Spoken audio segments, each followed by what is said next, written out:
Hello guys, it's Max here from Daily Market Movements. Welcome to another episode where today we're going to be analyzing the S&P500 followed by the Nasdaq100 and the Dow Jones30 futures chart. But just before I start today's video, I just want to say massive congratulations to everyone who is in my Signal team. Today we had a massive win over in my Signal team. On Monday I sent out a buy signal. Let me just find that for you now. It was a buy signal in a company called CrowdStrike. This was the signal where we entered in at $145 a share with a take profit up at $160, and today that hit our take profit. So we yielded around 10% on that trade. As I just mentioned, we entered in around 145 with a take profit up at 160, and as you can see, a few days later that company reported its earnings, and we yielded around 10% on that trade. So a massive congratulations to everyone over on my Signal team. As you can see, we're now, for the month of August, we are up 5.75%.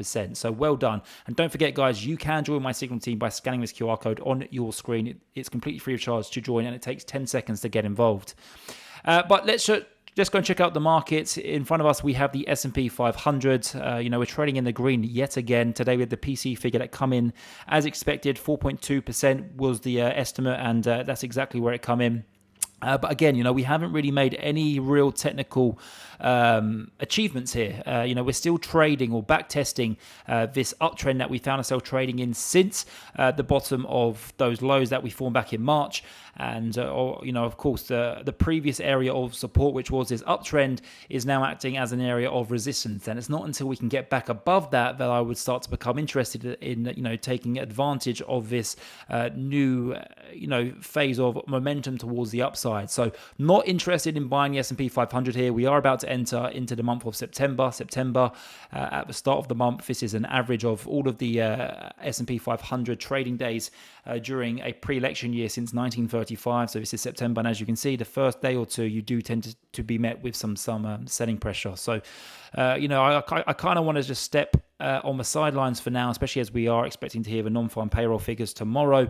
Numbers expected to come in around 170,000, which is the lowest estimate that we've had in some time. So it'll be very, very interesting to see what happens there.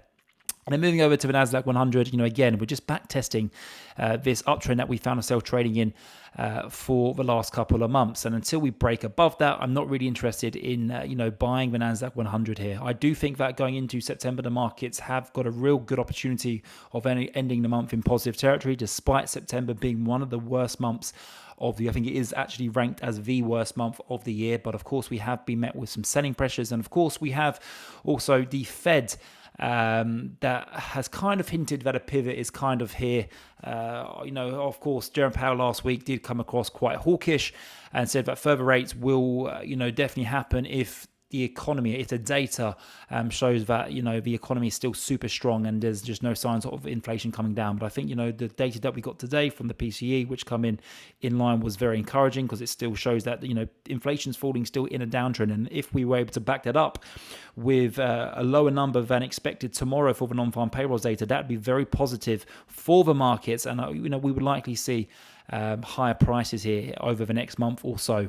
Then moving over to the Dow Jones30, the Dow currently finds itself trading at 34,850. I wouldn't be surprised if we did go and back test a 50-day EMA over the next couple of days, which sits at around 34,633. Dow Jones30 still trading in this very nice uptrend, and I think that we will continue this uptrend. There may still be some choppiness as we do work our way through the month of September, which historically is a bad month.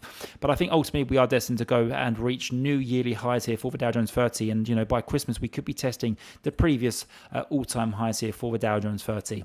But that's going to wrap it up for today's video, guys. Thank you very much for tuning in.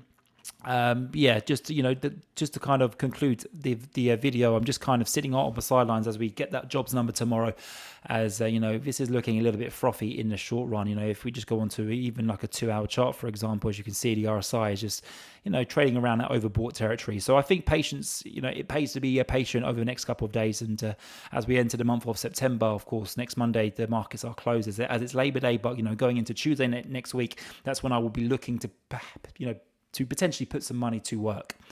But that's it. Thank you very much, guys. Make sure you scan this QR code if you would like to join my Signal group, as well as receiving my daily market research completely free of charge for 1 month. If you don't enjoy it, you can cancel free of cost. There's no catches.